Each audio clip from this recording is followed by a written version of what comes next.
उपर्युक्त कहानी के मध्य में एक यात्रा में जेरूसलम के दरियाबार देश में जाने का भी उल्लेख है। वहाँ की एक चित्ताकर्षक कथा उसने सुनी थी। वह कथा भी इस जगह कही जाती है। हेरन नगर में एक बड़ा प्रतापी बादशाह था जिसे भगवान ने सब कुछ दे रखा था, किंतु उसकी कोई संतान नहीं थी। एक रात को उसे सपने में दिखाई दिया कि एक दिव्य पुरुष उससे कह रहा है, उठ, भगवान तेरी मनोकामना पूरी करेगा। सुबह माली से अपने बाग का एक अनार मंगा कर खाना। सवेरे नमाज पढ़ने के बाद उसने माली से अनार मंगाया और उसमें से निकले 50 दाने खाए क्योंकि उसकी 50 रानियां थी। इसके बाद वह एक एक कर सभी के पास गया। ईश्वर की कृपा से एक रानी पीरोज के अलावा उसकी सभी रानियां गर्भवती हो गईं। बादशाह को इस बात से बड़ी ग्लानि हुई। उसे विश्वास हो गया कि यह रानी बांझ है। उसने चाहा कि पीरोज का वध करवा दे, किंतु उसके मंत्री ने उसे ऐसा करने से रोका और कहा कि संभव है वह भी गर्भवती हो किंतु उसमें गर्भ के लक्षण प्रकट न हुए हों। बादशाह ने कहा, अच्छी बात है, मैं इसका वध नहीं कराऊंगा किंतु इसे अपने पास नहीं रहने दूंगा। मंत्री ने कहा, ठीक है, उसे आप अपने भतीजे सुमेर के पास, जो समारिया देश का हाकिम है, भेज दीजिए। अतः बादशाह ने पीरोज को समरिया भेज दिया और साथ ही अपने भतीजे को पत्र लिखा कि हम अपनी रानी को तुम्हारे पास भेज रहे हैं। यदि उसके कोई पुत्र पैदा हो तो मुझे खबर देना। समरिया में दिन पूरे होने पर पीरोज ने एक पुत्र को जन्म दिया। सुमेर ने सूचना भिजवाई कि रानी की पुत्र हुआ है। बादशाह ये सुनकर खुश हुआ किंतु उसने पीरोज को वापस नहीं बुलाया। उसने सुमेर को लिखा कि यहाँ भी भगवान की दया से 49 रानियों के पुत्र हुए हैं। तुम पीरोज के पुत्र का नाम खुदादाद रखो, उसकी पैदाइश की सारी रस्में करो और उसकी अच्छी शिक्षा का प्रबंध करो, हम यहाँ से उसका सारा खर्चा भेजेंगे। सुमेर नवजात शिशु का पितृवत पालन करने लगा। जब खुदादाद बड़ा हुआ तो उसे बाण विद्या, घुड़सवारी और तत्कालीन सारी विद्याओं, कलाओं की शिक्षा प्रवीण शिक्षकों से दिलाई गई और वह सारी विद्याओं में पारंगत हो गया। 18वां वर्ष लगते उसका रूप और शरीर ऐसा निखरा कि वह संसार का सबसे रूपवान पुरुष लगने लगा। उसमें जवानी का जोश उभरा तो उसने अपनी माँ से कहा, अगर तुम अनुमति दो तो मैं समरिया से निकलकर अपने बल की परीक्षा लूं। मेरे पिता हेरन नरेश के बहुत से शत्रु हो गए हैं। चारों ओर के बादशाह भी हेरन पर आक्रमण करना चाहते हैं। आश्चर्य है कि ऐसे कठिन समय में भी मेरे पिता ने मुझे क्यों नहीं बुलाया और मेरे शौर्य का उसने लाभ क्यों नहीं उठाया। फिर भी मेरा घर बैठना उचित नहीं है। मेरे पिता ने मुझे नहीं बुलाया तो न सही, मुझे चाहिए कि मैं स्वयं ही उसकी सेवा में उपस्थित हूँ। माँ ने उससे कहा, ये तो ठीक है कि देश को शत्रुओं का भय हो तो तुम्हें घर पर नहीं बैठना चाहिए, किंतु तुम अभी प्रतीक्षा करो, शायद वह तुम्हें बुला भेजे। बगैर बुलाए तुम्हारा जाना ठीक नहीं है। खुदादाद ने कहा, जब राज्य पर ऐसा संकट पड़ा हो तो बुलावे की प्रतीक्षा करना बेकार बात है। मुझे इस समय इतनी बेचैनी हो रही है कि यदि मैं तुरंत अपने पिता की सेवा में उपस्थित नहीं होता तो शायद जीवित ही न रह सकूंगा। मैं वहां अपनी वास्तविकता प्रकट ही नहीं करूंगा। मैं अपने को परिदृशी बताऊंगा और उसकी सेवा करूंगा। मैं तभी यह बात बताऊंगा कि मैं उसका पुत्र हूँ जब वह मेरे शौर्य से प्रभावित हो जाएगा। फिर तो नाराजगी की बात न रहेगी। किंतु उसकी माँ ने उसे जाने की अनुमति नहीं दी। इस पर वह कुछ दिनों बाद एक सफेद घोड़े पर सवार होकर शिकार के बहाने निकला और अपने साथ कुछ विश्वस्त साथी भी ले लिए। कुछ ही दिनों में वे सब हेरन पहुंच गए। खुदादाद ने बादशाह के दरबार में प्रवेश पा लिया और जाकर उसे फर्शी सलाम किया। बादशाह ने उसका वैभव और व्यवहार देखकर उसे कृपापूर्वक अपने पास बुलाया और उसका परिचय पूछा। खुदादाद ने कहा, मैं काहिरा नगर का निवासी हूँ और एक अमीर का बेटा हूँ। मैं संसार भ्रमण के लिए अपने देश से निकला हूँ। मैंने सुना है आपको शत्रुओं ने परेशान कर रखा है। अनुमति हो तो आपके लिए रणक्षेत्र में पदार्पण करूं। बादशाह इस बात से बड़ा खुश हुआ और उसे अपनी निजी सेना का मुख्य अधिकारी बना दिया। खुदादाद ने कुछ ही दिनों में उस सेना को सज्जित और शिक्षित कर दिया और उसके नायकों को भी पारितोषिक और सम्मान देकर प्रसन्न कर दिया। मंत्रीगण भी उसके व्यवहार से मुग्ध हो गए।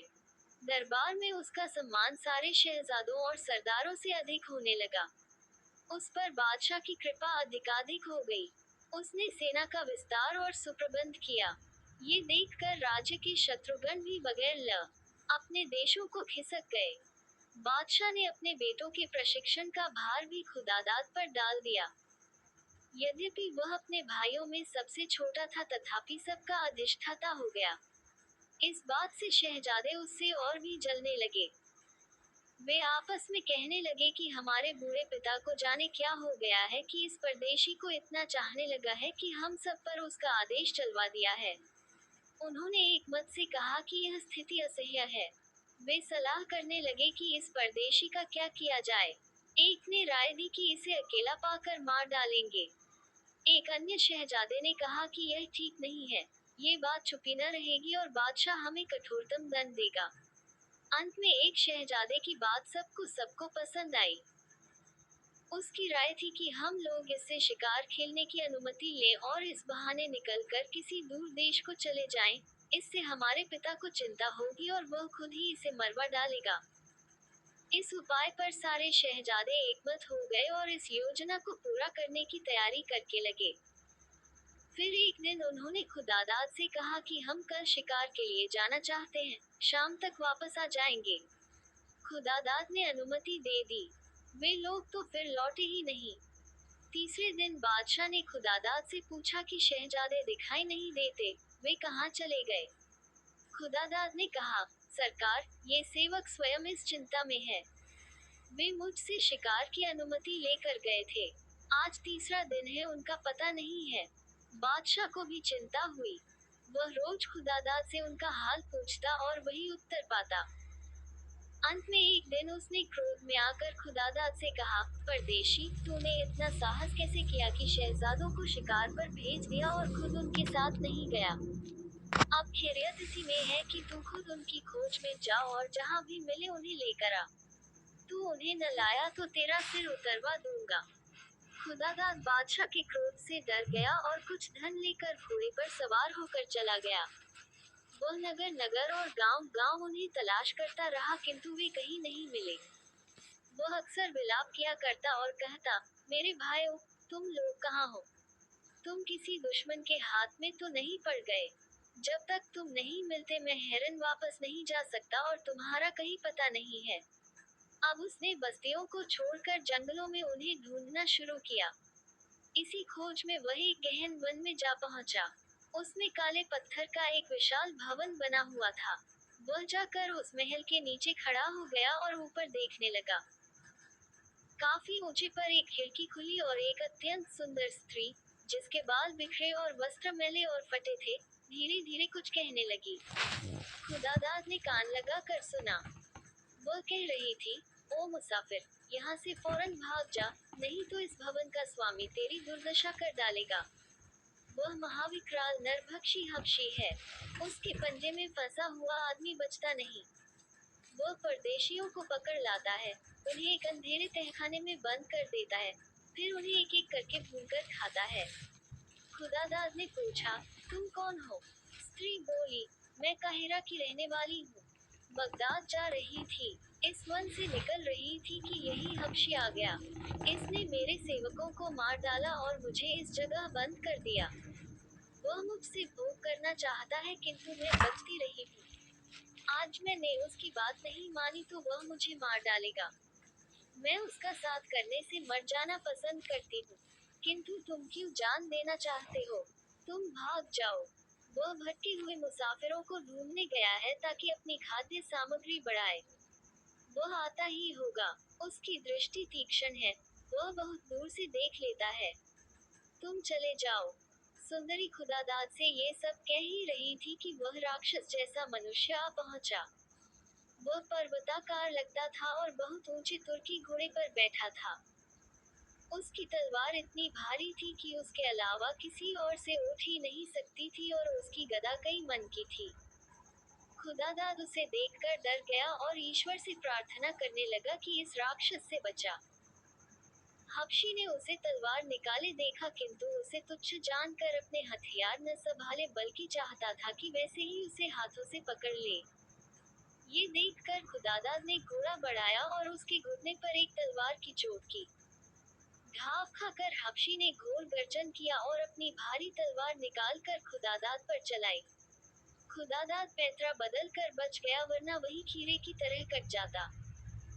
अब खुदादाद ने अपनी गदा इस कौशल और ऐसे कोण से चलाई कि हबशी का हाथ ही कटकर गिर गया और वह घोड़े से नीचे आ रहा। खुदादाद झपट कर पहुंचा और अपनी तलवार से हबशी का सिर उसके शरीर से अलग कर दिया। वह सुंदरी खिड़की से यह युद्ध देख रही थी और भगवान से प्रार्थना कर रही थी कि खुदादाद को विजयी बनाए। हबशी की मृत्यु देख कर खुशी से फूली न समाये और पुकार कर कहने लगी, भगवान की बड़ी दया हुई। अब तुम इसकी कमर से चाबियों का गुच्छा लो और ताला खोलकर मेरे पास आओ। वह विशाल हबशी किले की सारी कुंजियां अपने पास ही रखा करता था। खुदादाद उसके पास आया। वह सुंदरी उसके पैरों पर गिरने को उद्यत हुई, किंतु खुदादाद ने उसे बीच ही में उठा लिया। सुंदरी उसकी प्रशंसा करने लगी और बोली कि मैंने तुम्हारे जैसा वीर पुरुष और कोई नहीं देखा। खुदादाद ने उसे अभी तक दूर से देखा था, पास से देखा तो पहले की अपेक्षा वह कहीं अधिक सुंदर दिखाई दी। वे दोनों बैठकर बातें करने लगे। वे दोनों बातें कर ही रहे थे कि एक ओर से चिल्लाने का शब्द सुनाई दिया। खुदादाद ने पूछा, यह आवाज कहाँ से आ रही है और उसका क्या मतलब है? सुंदरी ने कमरे के एक ओर बने हुए दरवाजे की ओर उंगली उठाई, यानी इशारे से बताया कि आवाज इस दरवाजे के पीछे से आ रही है। और पूछने पर वह बोली, यहाँ एक बड़ा सा कमरा है। उस हबशी ने यहाँ बहुत से मनुष्य कैद कर रखे हैं। नए लोगों को लाकर वह यही रखता था और प्रतिदिन वहां जाकर एक मनुष्य को चुनकर बाहर लाता था और भूनकर खा जाता था। खुदादाद ने कहा कि मैं उन्हें इस कैद से छुड़ाना चाहता हूँ। वे दोनों उस दरवाजे के पास गए और विभिन्न कुंजियां लगा कर उसे खोलने का प्रयत्न करने लगे। कई कुंजियां लगने से ताला देर तक खड़खड़ाता रहा। अंदर से आने वाली चीख पुकार और बढ़ गई। खुदादाद को इस बात पर आश्चर्य हुआ कि यह रोना पीटना क्यों बढ़ गया है। सुंदरी ने कहा कि ताला खड़खड़ाने से वे समझते हैं कि हबशी आया है और उनमें से किसी को ले जाएगा। उनकी आवाज भी ऐसी थी जैसे किसी गहरे कुएं के अंदर से आ रही हो। ताला खुलने पर एक लंबा जीना दिखाई दिया। वे उतर कर नीचे गए तो देखा कि एक तंग अंधेरी जगह में 100 के लगभग आदमी पड़े हैं, जिनके हाथ पांव बंधे हैं। खुदादाद बोला, मित्रों, अब भय त्याग दो। भगवान की दया से मैंने तुम्हारे शत्रु हबशी को मार डाला है। वे ये सुनकर बड़े खुश हुए। खुदादाद ने उनके बंधन खोलने शुरू किए। जिनके बंधन खुलते थे वे औरों के भी खोलने लगते थे। इस प्रकार अल्प समय ही में सारे लोग मुक्त हो गए। तहखाने से बाहर निकलकर सबने खुदादाद के पांव चूमे और उसे आशीर्वाद देने लगे। जब वे महल के बाहर खुले प्रकाश में आए तो खुदादाद ने देखा कि उनमें उसके वे सभी भाई हैं जिन्हें वह ढूंढने निकला था। उसने कहा, भगवान की बड़ी अनुकंपा है कि तुम लोग सही सलामत हो। तुम्हारे पिता तुम्हारे वियोग में अति कातर हो रहे हैं। तुम लोगों में से तो कोई राक्षस के पेट में नहीं गया। ये कहकर उसने उन्हें गिना और शेष समूह से अलग कर दिया। सारे शहजादे एक दूसरे के गले मिले। खुदादाद ने सुंदरी से पूछकर हबशी के भंडार गृह का पता लगाया और सब लोगों को भरपेट भोजन कराया। उसने ये भी देखा कि गोदामों में तरह तरह की मूल्यवान वस्तुएं, रत्न, सुगंधियां, रेशमी थान, मखमल आदि के ढेर लगे हैं। यह माल हबशी ने व्यापारियों से लूटा था जिन्हें वह तहखाने के लिए पकड़ लाता था। उस गोदाम में सारे मुक्त बंदियों को ले जाकर खुदादाद ने कहा कि अपना अपना माल उठा ले। सबने अपनी अपनी गठरियां ली तो खुदादाद ने शेष वस्तुओं में से भी अधिकांश उन्हें बांट दी। किंतु उसने कहा कि इस सुनसान वन में से तुम लोग इन चीजों को ले कैसे जाओगे? उन्होंने कहा, ये हबशी हमारे ऊंट और खच्चर भी पकड़ लाता था। वे कहीं बंधे होंगे। खुदादाद पशुशाला में गया तो उसने सैकड़ों ऊंटों और खच्चरों के अलावा शहजादों के घोड़े भी बंधे देखे। उनकी रखवाली हबशी सेवक करते थे। वे सब इन बंदियों को छूटा देखकर समझ गए कि हमारा हबशी मालिक मारा गया। वे सब जान बचाकर इधर उधर भाग गए। खुदादाद ने उन्हें जाने दिया। फिर खुदादाद ने उस सुंदरी से कहा, तुम्हें हबशी कहाँ से लाया था? हम तुम्हें वहीं पहुंचा देंगे।